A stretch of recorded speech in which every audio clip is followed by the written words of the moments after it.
So this weekend was supposed to be filled with me talking about the car you're actually sitting on top of right now. But it didn't go the way exactly how I planned it, because literally everything that I tried to do, the exact reverse happened.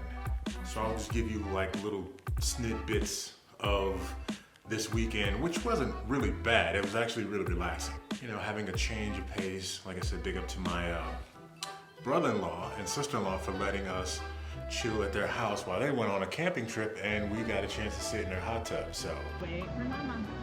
1, 2, 3, jump.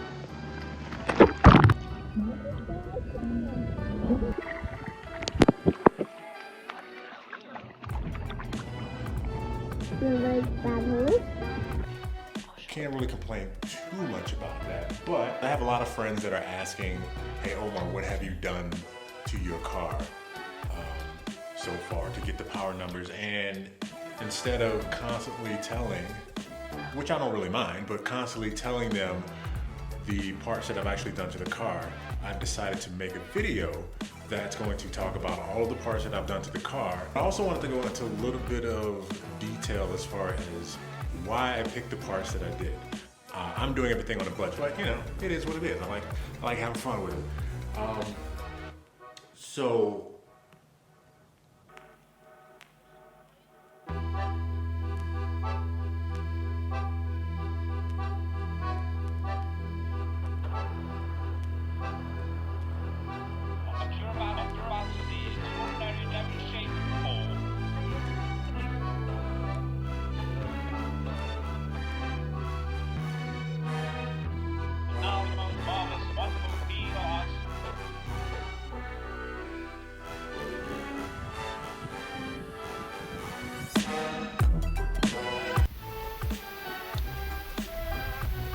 all right, so yeah, let's get into all the mods that I've done to the car.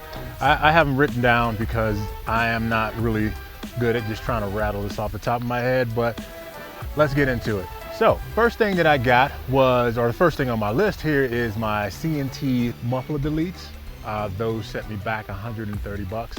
The reason I went with CNT, there's a bunch other that are out there, Nameless, Rimac, PLM, yeah, you get the gist of what I'm saying. This was the most inexpensive one that was out there that still gave me the quality that I was looking for. So I needed a double wall, blue tip. I don't ask me why I like the blue tip, but I'm digging the blue tip. But anyway, I needed the double wall and the blue tip, and that the CNT was the cheapest of the plethora that was out there. Second thing that I got was my Cobb access port. Now, I got this access port from a guy that was down in the Springs that basically, his story was he was moving back to California. I'm not gonna go into too much detail, but he was getting rid of all of the parts on his car, and the thing that I wanted at that time was this Cobb access port. Now, I pay you 450 bucks for it. You go to Cobb, of course you're spending 600 bucks for the access port.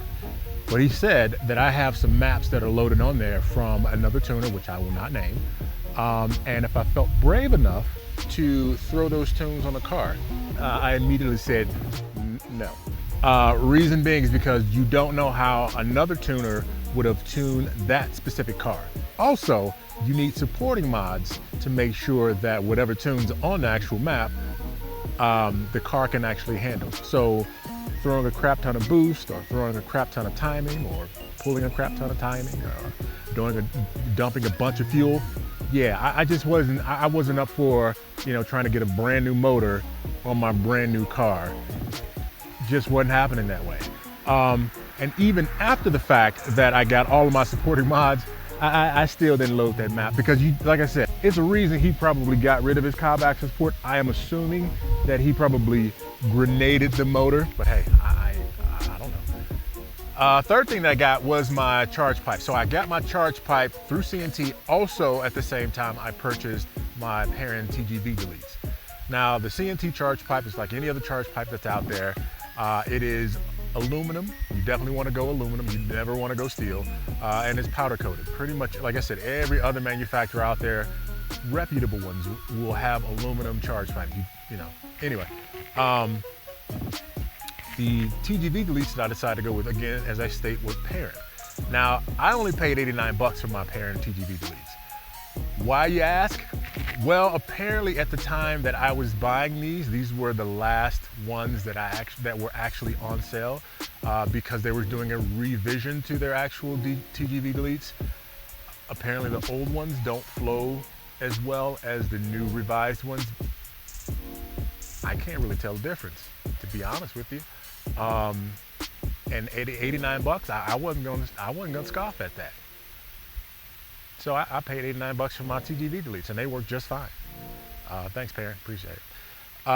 Third thing that I got, the next thing that I got was my Boomba recirculating bypass valve. Is it a performance mod? Yes and no. It's more ear performance than it is, well, I can't even say it's more ear performance. It does serve a purpose. The stock TGR, the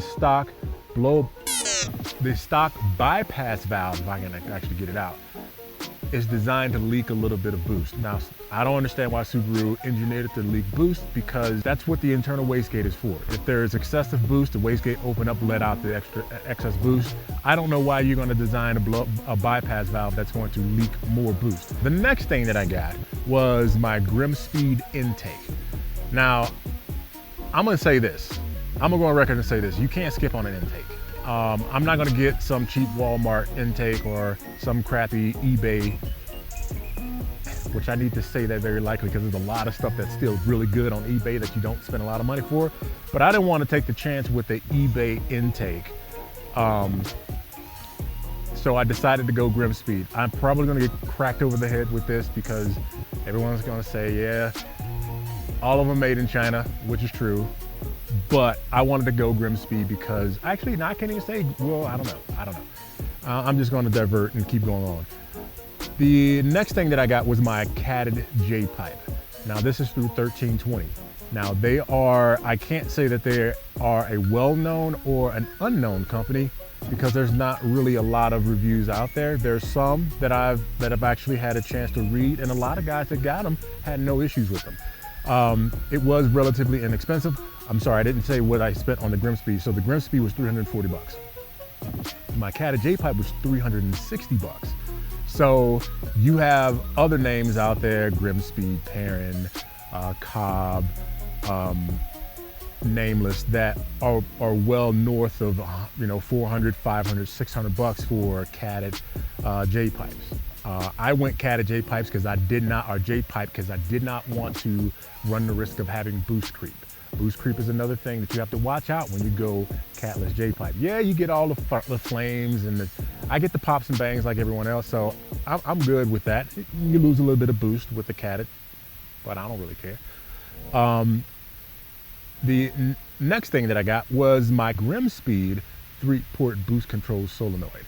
So yes, I did go back to Grimmspeed for my boost control solenoid. The reason that I did that is because maybe this one, I'm not gonna lie, maybe this little instance, I was a bit of a fanboy, like, yay, Grimmspeed. Every now and again you fanboy out and you do things that, down the road you realize it didn't make any real sense to do it that way, but I did it that way. I paid 150 bucks for my 3-port boost control solenoid. Another thing that I purchased for my car was the ADDW1 catch can. Some go catch can, some go air oil separator. Air oil separator is just going to recirculate, it's going to recycle the oil back into your oil pan. Catch can is going to catch it and you clean it out yourself. There's no right or wrong way with that. You can go air oil separator or you go catch can. It's really depending on what your budget is. I'm doing everything on the budget. As I said earlier on, I have to make sure that I'm not blowing a lot of money on my car because I need you more subscribers, just saying. And I say it again just like that, even though it wasn't proper English. I need you more subscribers. I'm gonna keep it there. The catch can was, I think it was 125 bucks, so it wasn't that expensive. The last thing was my tune through MoFab. That was probably the most expensive one, and my wife is gonna kill me when she finds out how much I spent. The tune itself, the original tune, was 600 bucks, and then revision was $350. And the reason I had to get a revision is because I had initially tuned the car without the 3-port boost control solenoid and came back and put on the 3-port boost control solenoid to get 6 more horsepower. Where did we go wrong? I don't know. I want to share all of my experiences with you guys, and I want to grow, and I want you guys to grow with me. So give me a thumbs up, and yeah, if you want to follow the journey, consider subscribing. That always helps out. You know, subscribing helps me make more videos. Okay.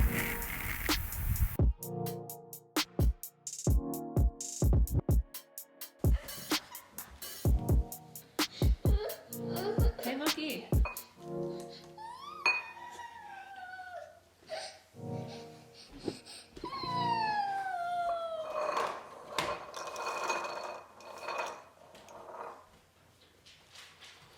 Keys, keys, keys.